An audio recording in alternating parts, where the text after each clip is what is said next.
Hello, welcome to True Hoop with me, Jarod, Hector, and Coach David Thorpe. How are you, sir? I am far better than anyone my age should be. I'm a lucky guy. I mean, you're 59. You're not that old. No, it's all relative. Like I'm just telling you, I get inspired now when I see guys in their 70s still working. Yeah. Like I want to be that person. I could change my mind later.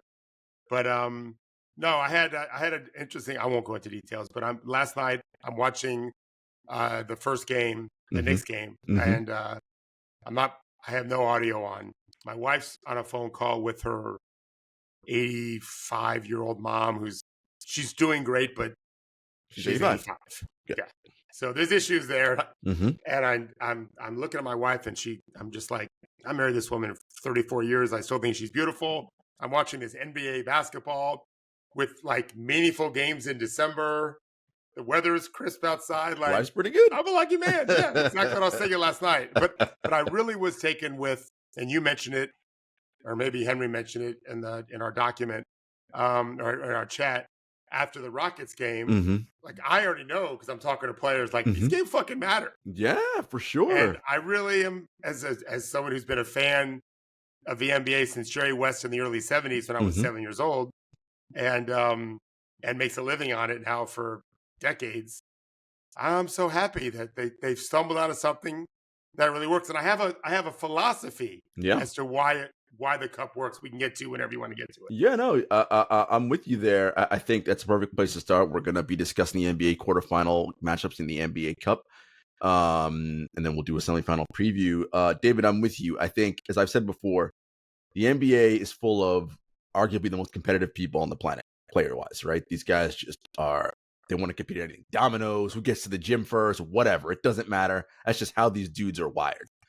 And you now add something else to them incentive-wise, right? Look, the NBA regular season is a long slog, and dudes it becomes routine. And it's not that they're not competitive during the normal regular season. It's just that they know we got to get up 82 times for this. And if we're good enough, we got to do it again in the postseason. We've only got so many ratchets in our body that we can ratchet ourselves up to before we run out of energy and need to recover. But the fact that it means we might get to go to Vegas if we win, we might get $500,000 if we win, we might get a trophy if we win, and don't get it twisted. Dudes like trophies. These guys have been winning trophies their whole fucking lives. They love it, right? Like, it's just something extra, and you can tell by the way that these guys engage and play hard. We'll talk about the Rockets in a minute, but you go into your philosophy on why you think these games matter for the players. It really boils down to, it's a very simple thing, and the NCAA tournament knows about this, and high school tournaments know about it. It's not one of 82. It's one of, what was it, 4 initially, or 4 cup games? So you have 4 group games, and then you have, so if you 5 make teams in the group, quarterfinals, semis, and then final. Right. Yeah. So you 1 of 4, and then from then on, it's just 1 of 1. This is it. You don't go home.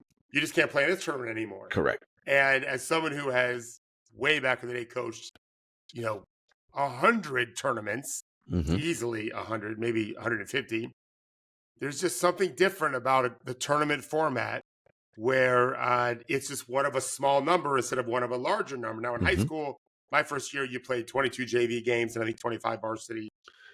In college, you're now into 30 games. NBA is 82 before the postseason. This is just a small number. And so I do think money does matter. It matters much more to the younger guys. For sure. But that isn't lost on the veterans. And by the way, none of these guys grew up where $500,000 wasn't something. Correct. And the way in their minds work, and I was talking to Age about this the other day, there's a player that I work with that has millions of, at least $1 million endorsements. And the way he sees it, well, that $1 million, that covers all my charter travel for the year, and it pays for my physio and my chef and blah, blah, blah.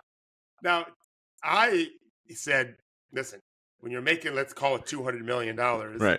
What does it matter how it's compartmentalized? It's just coming to the same bank. To them, it does. Yes. I don't think my financial guy cares which revenue streams.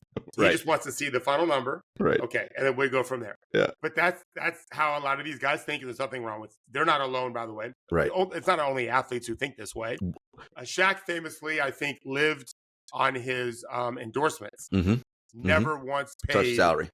Never touched his salary. I believe that was how it worked. It could have been the other way around. But the bottom line is, it's one of a small number, and they can get.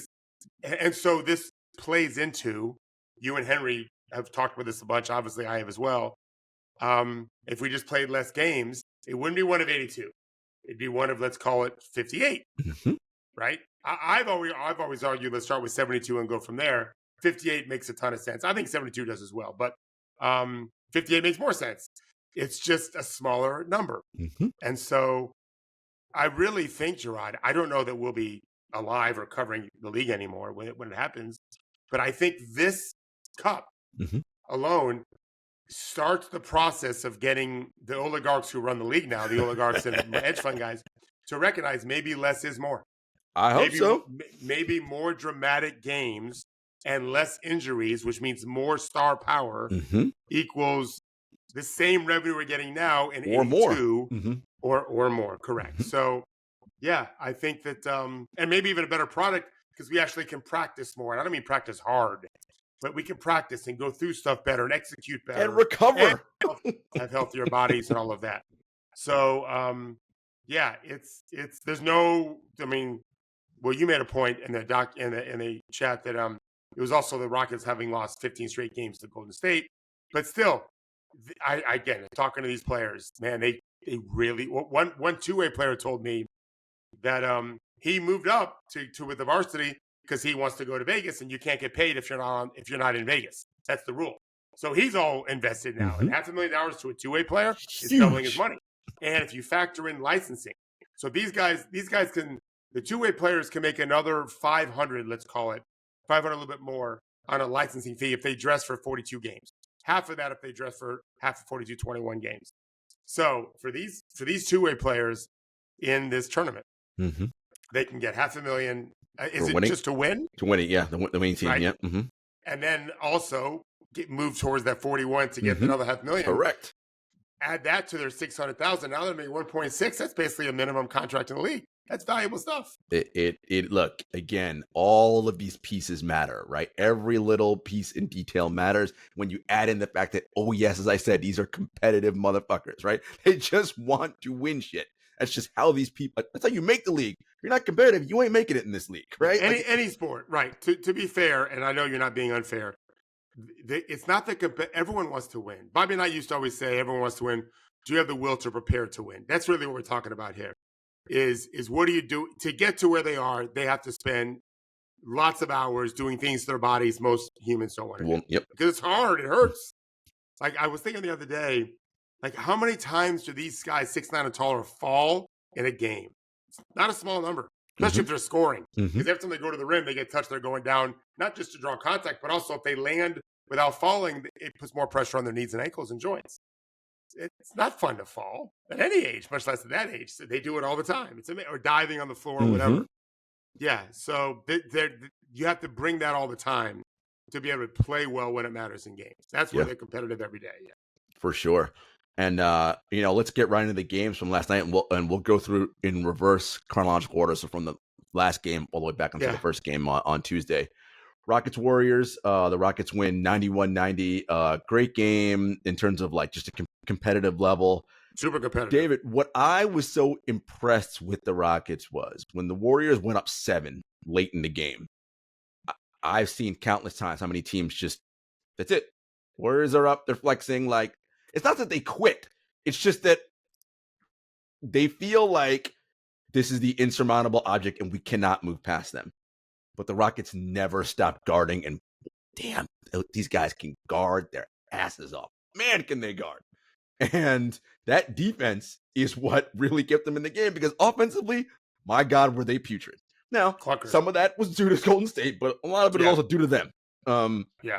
And so I was just so impressed. And on the final play, the block from Jabari Smith Jr. on Badnian Podziemski, and this is something you always say, block the shot where the guy doesn't see you coming. Pods had no idea that Jabari Smith was coming out of his left rear view. Shot had no chance. I just thought, wow, what a play. I mean, they had no time to get a shot off. Still, Jabari made a good play.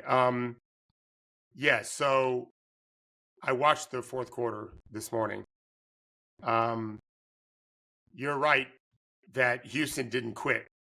It's not really in their DNA the way Ime coaches. They just really compete. He's done a great job of that. You remember? I think Ime is a far better coach than Lionel Hollins. But the one thing Hollins was really good at, he really got his guys to defend and care. Like, he cared about that stuff. I thought that was always. I hated Lionel Hollins as a player because he was a Sixer. Fuck the Sixers. But I was a Laker fan. Tough as nails player. Holy hell. Yeah, that's how they played. That was the original grit and grind. But also, Golden State has done this a lot. I've not read anything today, but they've been blowing leads for weeks now. Yes, they have. Yeah. So I had a completely different point of view when it was with 7-point game. I'm like, how are they going to fuck this one up? Because I've seen them play a good amount, and they just got super stagnant. It didn't help that the Rockets were guarding aggressively and had all game. I'm not going to quiz you on this, but I looked up all the free throw shooting numbers in the quarterfinals. 25, 27, 19, 20. Not a ton of free throws in that game. 19 combined. Yeah, I was like, yeah. So sorry, and I like the NBA referees just fine. I have a hard time believing Orlando, Milwaukee was fouling a lot more than they just were getting it called a lot more. This is the game. Like any sport, you adjust to the officials. And so last night it was wrestling off the ball, kind of wrestling on the ball.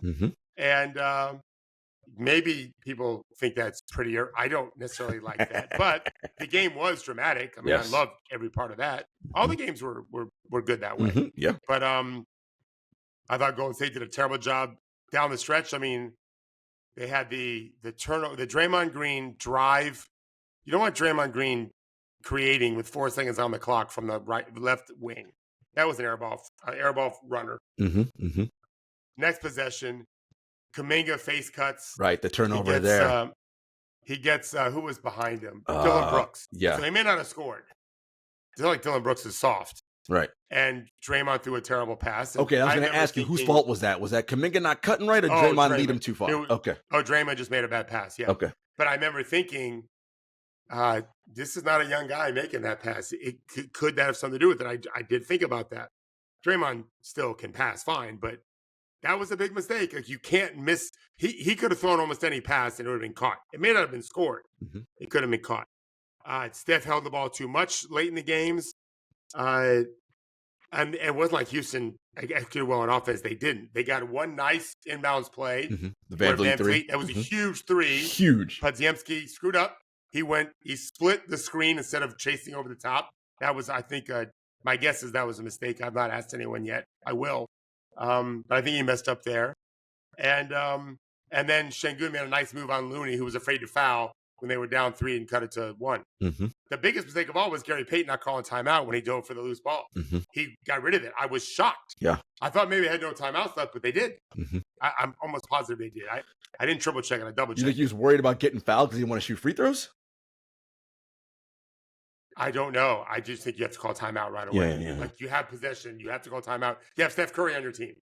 So as long as you have a timeout, which, again, I'm almost positive they had one, call timeout and then let Steph Curry get the inbounds pass. So he gets fouled. You're up 1 at that point. But Golden State has just done this a lot. And, I mean, they lost to Anthony Melton. That was a big loss. For sure. On the other hand, some of the young guys stepped up, which is good. But let's not take anything away from Houston. Yeah. Şengün played well. Yes, he did. Had a big shot late, as you know. That tough-mindedness is going to be there with them all season. I still think they're talent short. Yeah, for sure. But in any one game, if the refs allow that to happen, allow wrestling and rugby to take place, I mean, they'll bring it. What I was thinking about watching them guard was something you talk about, which is the disposition to dominate. And they have that on the defensive end of the floor. They take pride in it and want to. It's their identity for sure. I think it's Golden State's identity too, by the way. Yeah. Let me throw that in there. That is the unseen aspect of this team. Is they have that identity again. Now, when they were running their Cuisinart, it was beautiful. The ball was flying around. That evaporated in the fourth quarter. Houston deserves credit, but it was mostly Golden State's fault. but Golden State has that disposition. It really matters. Houston absolutely has that identity. They're going nowhere because they have the guys that can do it, and they do it. Yeah. That bodes very well for them, the next few years. One thing you said in our chat last night during the game was that you wondered if Kerr was tinkering too much with his rotations late in that fourth. If he just kept Steph and Draymond in, would they have pulled away and won the game? I thought middle of the fourth quarter, he took out Draymond and Curry, which I thought was a tremendous mistake. But then also Looney, who at least can run their offense and made a couple of really nice dimes yesterday, and also is the best rebounder in the world. So I thought that was weird to have all three of those guys out. But they scored. They made 2 threes in that second unit, with the unit that was in, rather. And so I thought, okay, well, maybe he is giving them a chance to grow. It seems like an odd time to do it. People have been criticizing Steve's choices for years. I have not. I just thought that was weird. But in retrospect, and I watched it today, I'm like, you know what? The other guys are old. And so he was trying to save them to be healthy and fresh the last 3.5 minutes, which defensively they were. Draymond made another huge mistake when he jumped for Şengün's fake and then wrapped him up. They didn't call anything but a common foul, which I thought was the right call. But it was a huge mistake to jump for the fake and give him the 2 points when he probably just could have been defended normally and just been fine. So, but hey, I don't want to take them from Houston. Right. They're just going to be Joe Frazier. They're coming at you. They can take a punch and they can deliver a punch. You're going to have to beat them. You're going to have to just kick their ass. Yeah. Because they're not going to kick their own ass. Yeah, no. I like that about them. It's a real, love it. I mean, just the way Ime is, again, and you get all credit to him, is just turning their compete level around. Because, again, 100%. Young guys competing on that end of the floor, in my estimation, one of the hardest things to do in this league. And those dudes, he's got them doing that. You probably did the whole thing with... If Jabari Smith can ever be what I always thought he could be. Oh, my God. Which he's not. No, not there yet.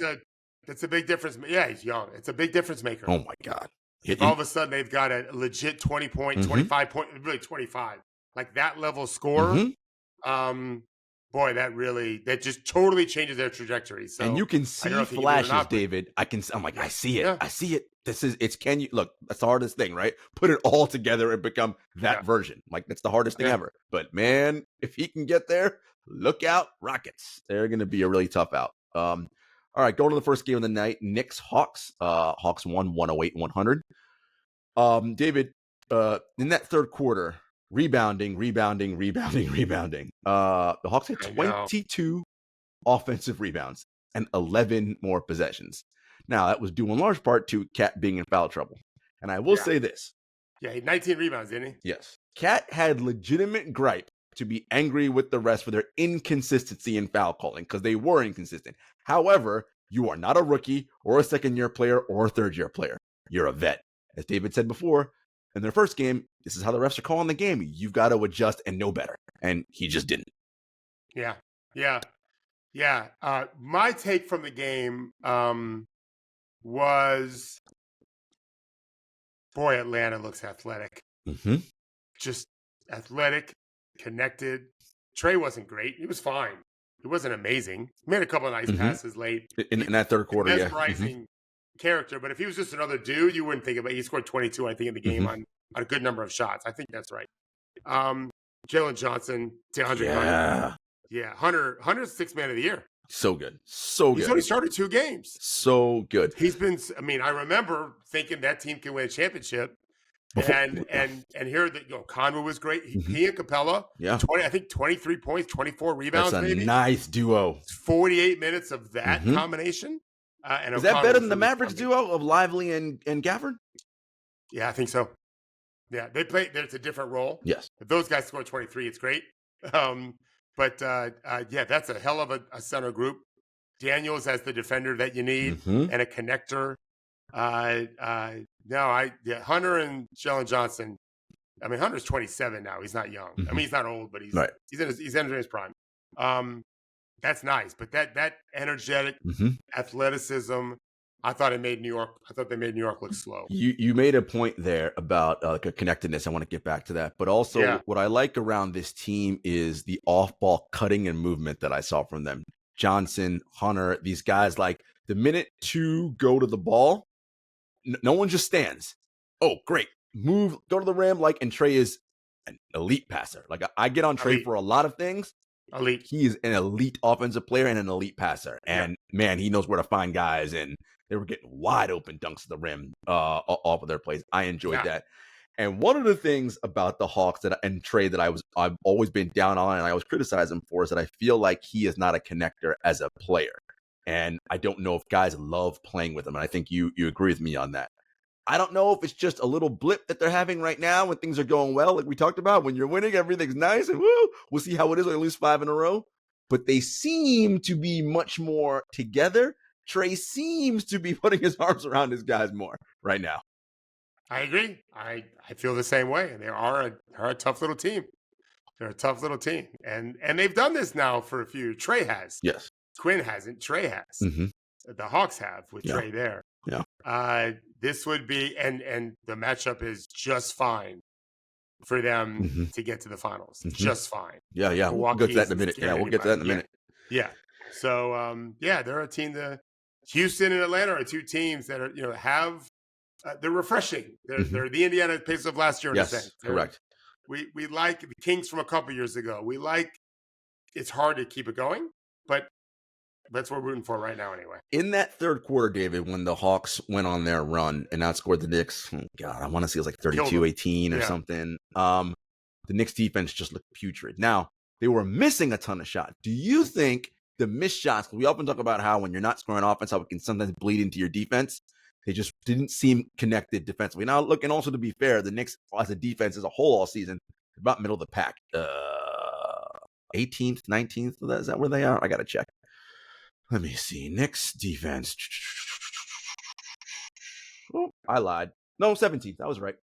So, right, they kind of seem not really with it defensively there. And that's been sort of their Achilles. Offensively, they've been fine all year, but that seems to be their Achilles heel right now. No, they've been more than fine. Great. Yeah. Great on offense. Yeah.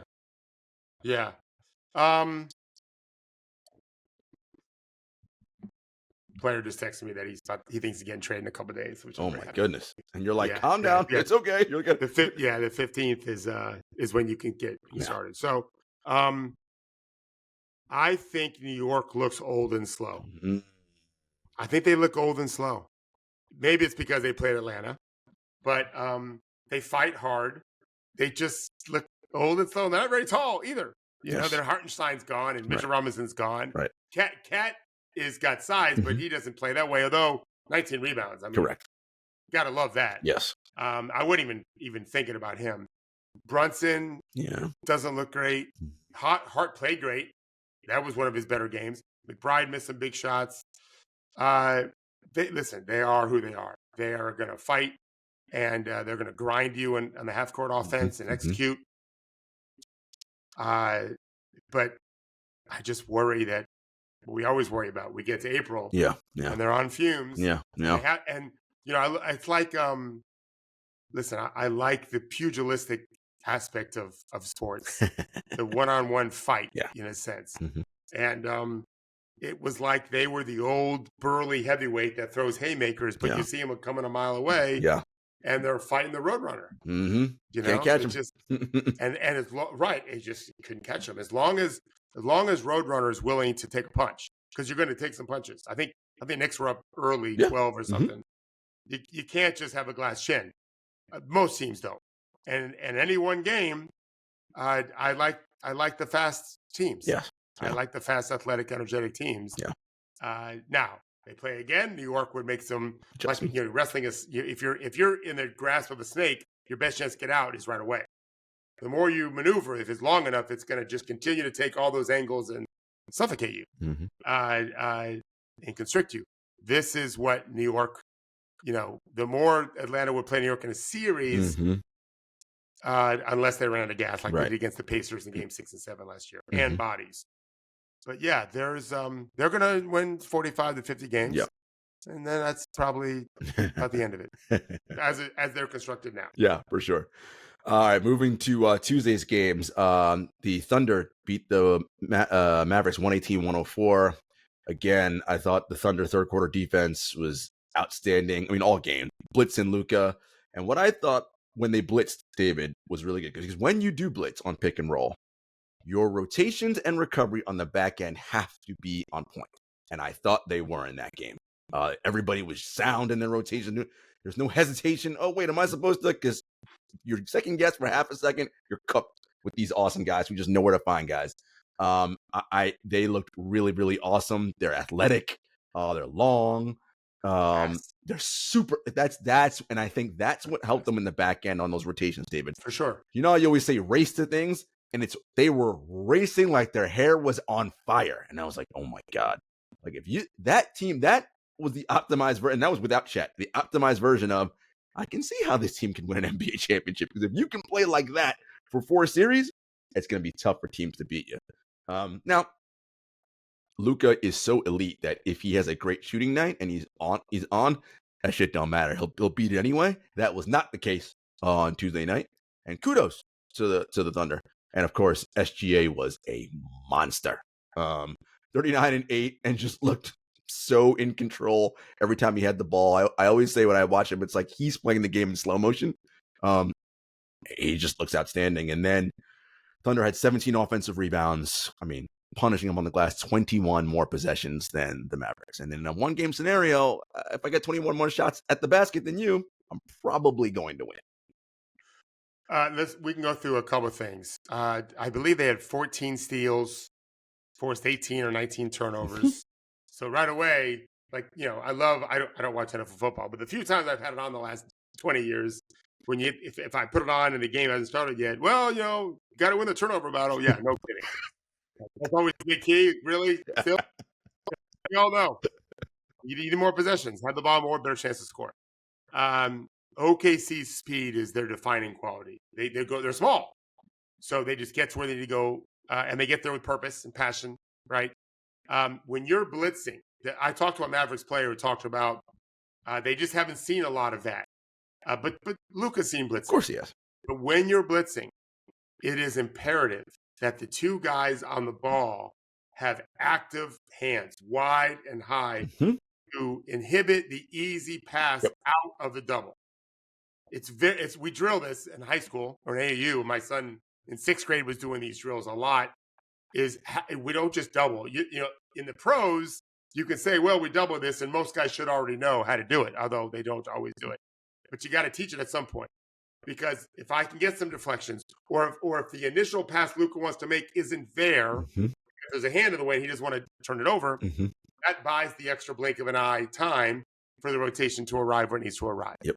So the players, we used to talk about, Bobby and I did this, the 5 defensive players are tied together by a tight string. So as one guy moves left, everyone's moving left. There are weapons. If you're guarding Steph Curry, for example, you're not going to move left because he then you have a room to exactly. So, right. So for people that are watching, not listening, you see what I'm doing. But there's a runaround on the other end if you get too far away, whatever. So it's the same thing on the blitz. Is if I'm blitzing and then I got to recover out of it, I first have to make sure I do my job at the point of attack so that people can get to where they want to arrive to, and then one of our guys can recover back out. And Miami did this when they had LeBron, Wade, and Bosh defense in the league. They can play whatever they want to get there quickly. OKC's got that kind of speed defensively. And Dallas is good. Very good. I'm a fan with what's going on there.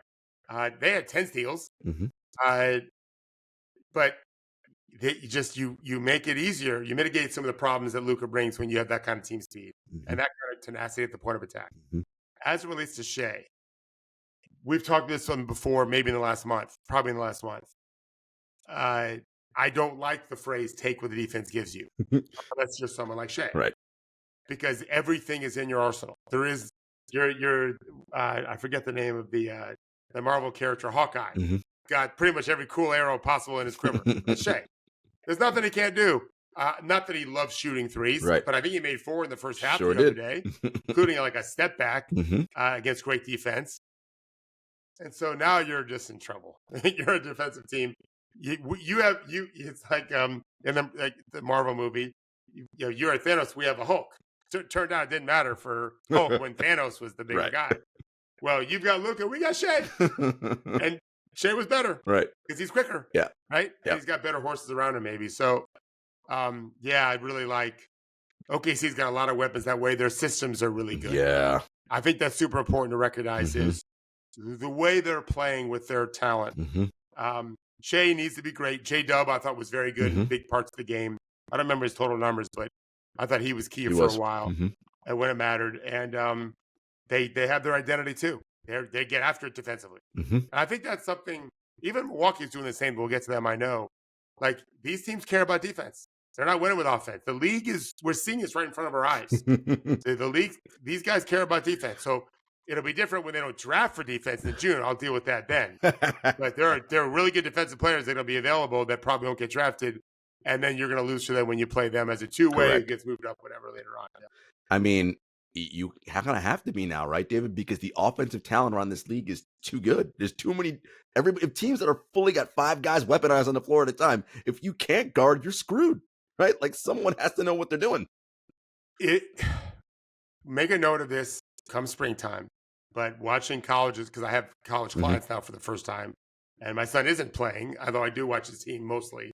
Jarod, I'm telling you that if I'm an NBA team and I'm looking at players, I'm focused on, can they really guard and can they really shoot?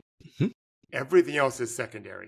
That doesn't mean I don't want players that can do everything. Why wouldn't I want that? Right. But there's very few guys that can do that. Correct. That doesn't mean I don't want rim protectors and playmakers. But find me, 6'4", 6'5", 6'6", 6'4" and long. That means he can defend down to the little guys that are super hard to guard and up to the 6'7" guys with a 6'7", 6'8" wingspan that can really shoot and really defend, who I don't have to necessarily always help all the time. And I got to draft that guy, because if I don't, there's not that many of them. Right. But they may not be averaging 15, 18, 20 points a game. Right. I don't care. Right. I don't need them to. I'll have that guy. I already have him, or I'll trade for him, or I'll get a free agent signing, or I'll develop someone that can do it. Right. Or, of course, I get a lottery pick and get that guy. Right. But I need to surround him with those other guys and not get so caught up in all the other things. Oh, he's too this or too that. Who cares? Yeah. The 3-and-D wing now is the 3-and-D guard. You need to have all of them. And it really matters. Yeah. Because you've got to play 5 defensive dudes. Yes. So if you don't, you're in some trouble. Well, we know it, right? Every playoffs we see where the best players hunt that weak link on defense, and they're like, we dare you. Take him off the floor. Not even the best teams. I watched the Pacers the other day. The Hornets down the stretch just attacked Tyrese every time. Yes, to the point where after one basket, he put it in his hands. Almost like, why are they picking on me so much? Because you stink. Yeah. I think 6% on defense last I looked. So, yeah, you've got to be able to guard, or they're coming at you. You got to be able to shoot, or they're not guarding you. You got to be able to guard, or they're coming at you. Yeah. How it is. That's the nature of the NBA.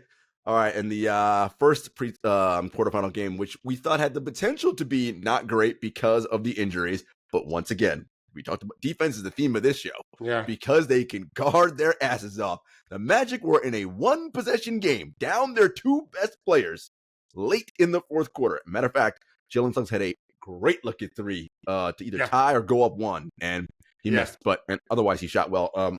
He played well. Scored well that game. I just love the Magic and how they guard. David, we talked about the Rockets and Ime and what he's instilled in them. Jamal Mosley, another someone we're a big fan of, also does it with these guys. That's how, Giannis, Dame, and Bobby Portis had to do all that heavy lifting because the Magic were into those guys, really into them, right? And Dame really only got kind of shaken loose a little bit late to get that big 3, but they were getting into him very early and taking him out of the game. If the season ended today, Ime would probably be coach of the year, but I think Jamal is coach of the year. He's doing it with smoke and mirrors. To be that competitive without those 2 guys, it's pretty impressive. Anthony Black had 17.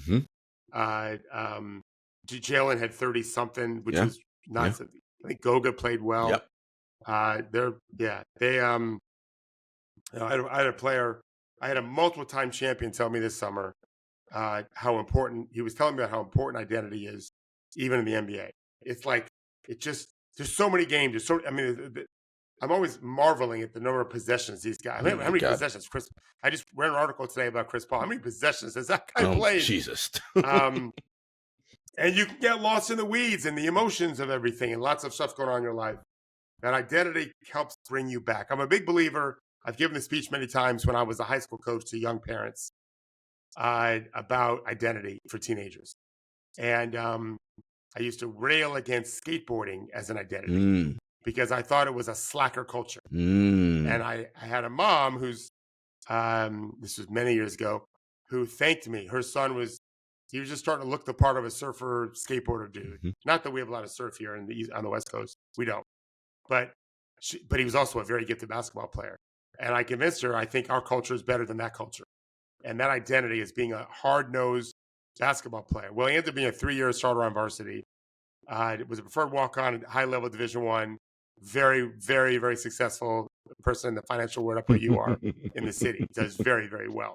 I don't think you would have had that same life had he been a slacker. Identity matters. It helps get you through the storm, the sandstorm, where you can't see things. You don't know which end is up. And so I think that all these teams that are recognizing, how do you do it, by the way? You got to prioritize it, and you have to have a voice that can prioritize it. Somehow the Knicks listen to Thibodeau still. Great, fine. I think they're loving Jamal Mosley. I think they're loving Udoka. Steve Kerr has managed to do it still. In Golden State, those guys guard. Buddy Hield's guarding. He sure is. He's really guarding. It's amazing. I'll say it again. Buddy Hield's guarding. I don't know what his metrics are. I watched the game. He's carrying. That really goes a long way. And so when you just know, no matter what, we're going to defend on that all the time. You give yourself a chance, just like Orlando did when they were clearly outmanned by Milwaukee. They gave themselves a chance to win at the end because they guarded. Accountability, right? It's something you talk about all the time. And I think you said it's one of the hardest things NBA coaches can do is how can they hold players accountable? But it seems like these teams we've mentioned are doing well. Those coaches have found that sweet spot and they can hold their guys accountable. It's the only way you get them to guard. On Monday's show, David, we talked about, right? And I said the one thing is true. We know that an elite offense with a middling defense can win a championship. Is the reverse true? And I was like, well, I think the test case was semi-proven last night, and here's what I mean. The Rockets won their game. The Magic were in a one-possession game late, down their two best offensive players. So I think if you just have a guy who can find a way to get you into decent offense, I don't think you have to be elite offense. If your defense is as good as those two teams' defenses are, your offense, to me, just has to be above average. And I think you got a shot. Yeah, your argument is sound. If you're talking about the finals, who you're playing matters. Of course, your matchup matters. Yes. Yeah, and so it's all math. If I'm scoring 0.92 points per possession, but I can't keep them even at just 1.0, which isn't anything great, you're losing that series. Correct. Any one game is different. And that's the other thing too is you're giving yourself more chances to win any one game when you're making it tough on them to score, even if you're missing guys. You may not win the series, but if you're only out your best player a couple games in a series, man, if I can split the ones he's out because my defense just is always right there, you increase your chance of winning. Yeah. So it's half the game. I don't know why we're ever – it's always a mystery to me that we have to convince teams to care about that. I know I don't have a problem telling my players that matters. If you want to help your team win games, you got to help them win possessions. And that means you have to do it on half the floor. And I feel like coaches know that, right? So if you're a young guy and you're not a high lottery pick who's going to get a bunch of chances or whatever, if you guard, your coach is going to give you minutes. You're going to play.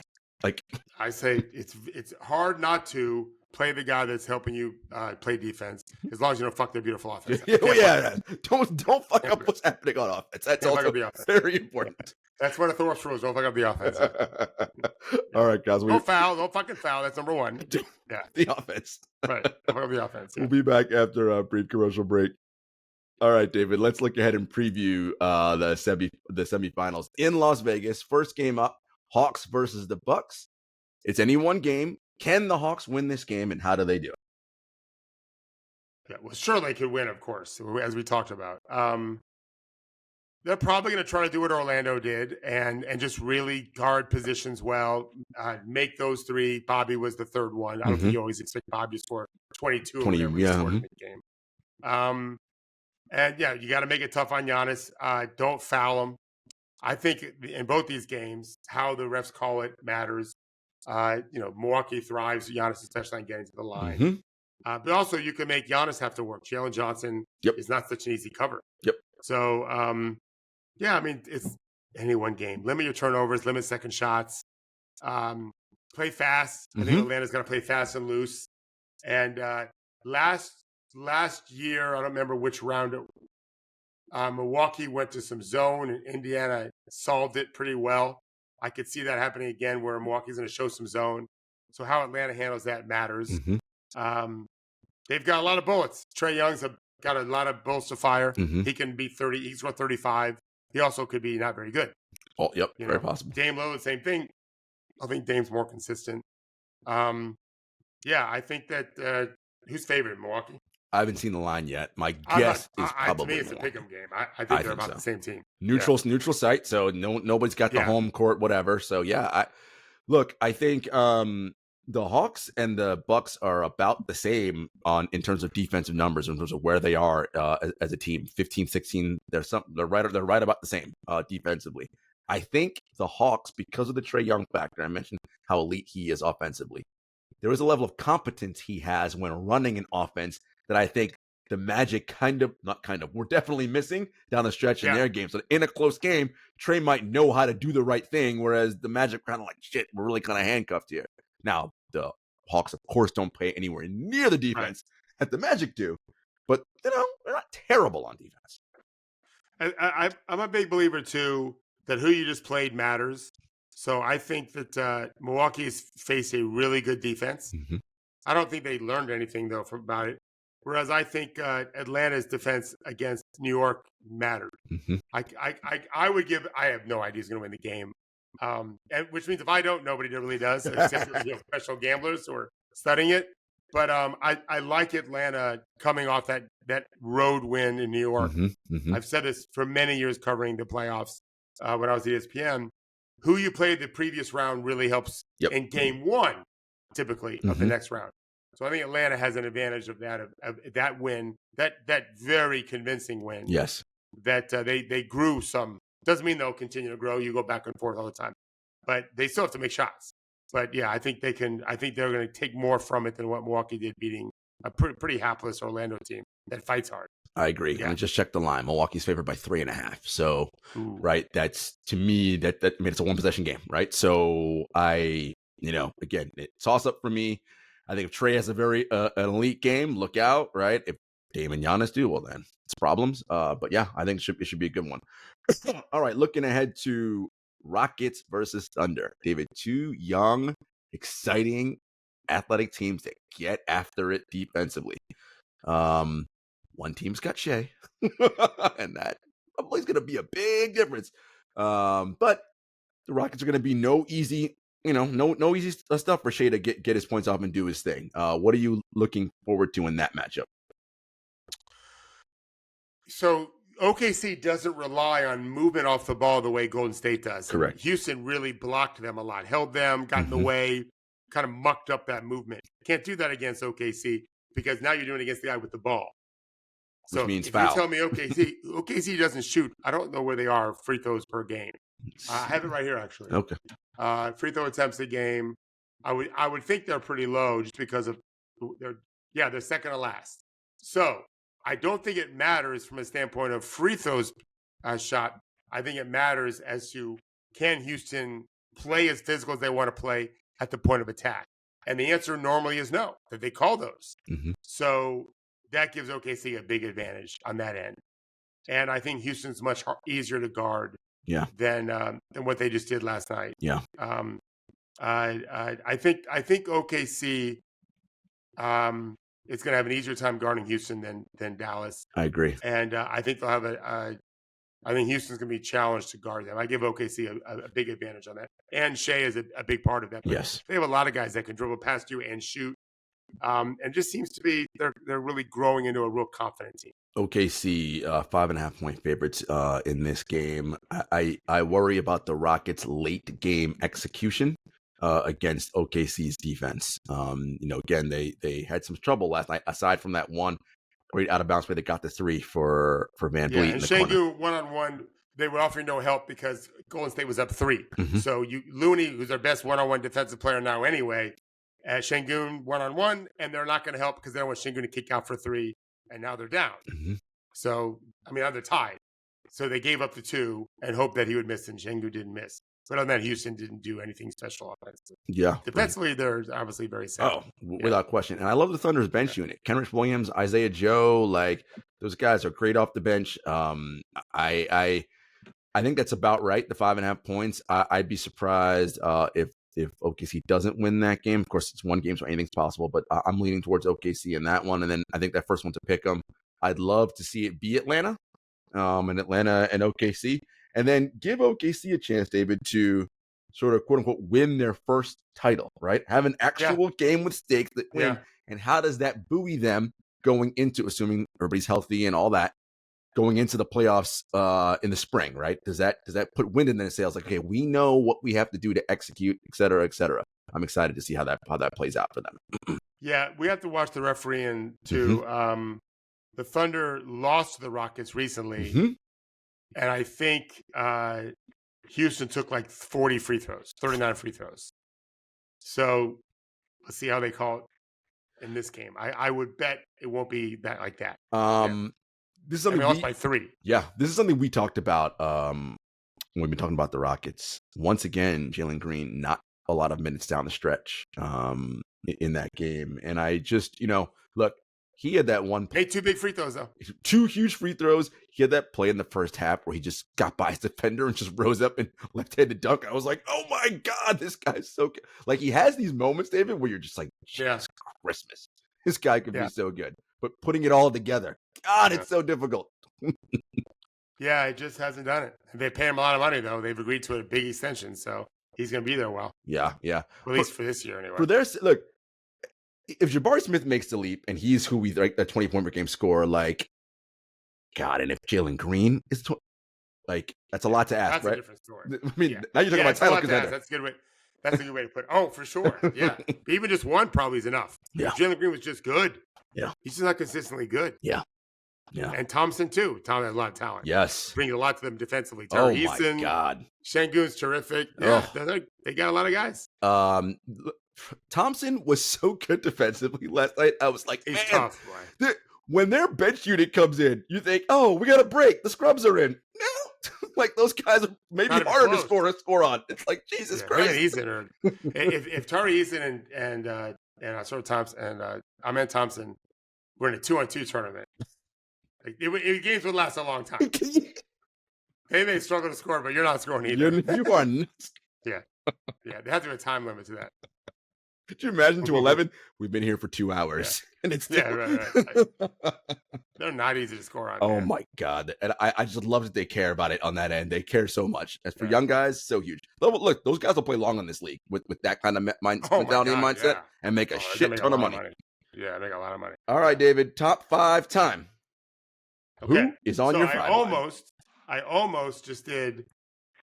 I got to look and see. No, I didn't. Okay. I almost did the top 4 out of respect, but are the teams that are still alive, but I didn't do it. Yeah. So my number 5 team is the Rockets. Ooh. My number 5 team are the Memphis Grizzlies. Yeah, I didn't. I considered them. I didn't put them there. So I have Houston at 5. You have Memphis. Okay. This is a big drop. I have Cleveland at 4. Ooh, you don't like how they've been playing lately, huh? Lost one the other day. I like the other teams a little better. Yeah. That's all. And they're out of the tournament. I was thinking about doing it too, but I kept the Rockets at 4. Okay, so for me, I've got Dallas at 3. Ooh, see, Dallas is out of my top 5. I know Dallas is playing well. I thought they played well in OKC, and they just are. You could see them. I think they're starting to gel. Kyrie's looking magical. He is. Luka is ridiculous. Mm-hmm. Their big guys do well. Yep. The young guys are playing better. Najee Marshall's playing really well. PJ Washington's playing well. Omax Prosper looks like he's going to be a rotation player. So if they're in the Western Conference Finals, ain't nobody going to be surprised about that. No, I think they're 8. They were 11-1 last 12 before the OKC game. Yeah. So they're rolling. They're playing well. I dropped the Celtics to 3 only because they're not in the tournament. Yeah. So they're 2 for me. And I put the Cavs 2 just because they lost and they again, the Hawks, kudos to the Hawks for beating them twice. The Hawks beat them twice. Yeah. Kudos. They beat a lot of people. They have had some very good wins. Yes. Shouts to the Hawks on some good wins. Yeah, they were talking on the show yesterday. They've had some nice wins. And of then course, we have the OKC Thunder. number Yeah, one. I just love what they're doing right now without Chet. And look, Chet comes back sometime in, I don't know, maybe February, somewhere around then. That's and Hartenstein. I think they'll be able to play together, David. I think they're going to figure out a way. I think they're going to try it. Yeah, I think they'll figure it out. Yeah, they're going to be a good rebounding team when that happens. Right now, they're not. No, they will. They won't be as fast though. That's true. They'll have lots of different looks. They'll be very versatile. They can be very pragmatic. They play you a lot of different ways. So we'll close here. One of the things that when the Patriots were doing their thing and they were on their dynasty that opponents would always say about playing them defensively was that their identity morphs in that they just shape shift every week to take away what the other team does best. But if that's not what you do well, you don't know what they're going to do defensively, right? Because it's like, well, they don't line up that way. Right. Like that elasticity that OKC could have could prove to be the difference in who wins the title this year. Yeah, it's just putting more bullets in your gun. Yeah, more arrows in your quiver. If something's not working, you say, try this. And they've got a lot of things to try. Listen, if Chet comes back healthy, all those years of not being good and all those draft picks they acquired in capital and all that, folks, this is why you move off of your superstars early, because when you reap all this capital, this is what you can build. Now, the runway for them, of course, injury can happen, disaster, but with the things they have right now, it looks like, man, this is what you want. For a while. Yeah, kudos OKC. All right, guys, enjoy the weekend. Enjoy the semifinals. Semifinals Saturday, and I think finals on. I don't know when. I was asking. Tuesday? Monday, Tuesday. Tuesday. That long? It seems like a long time to be in Vegas, right? Yeah. I'm gonna look at it right now. It is Tuesday. Yep. Yep. Wow. Yeah. Wow. Okay. Yeah. All right. We'll be able to talk about it on Monday. We sure will. All right, folks. Enjoy the weekend. Take care.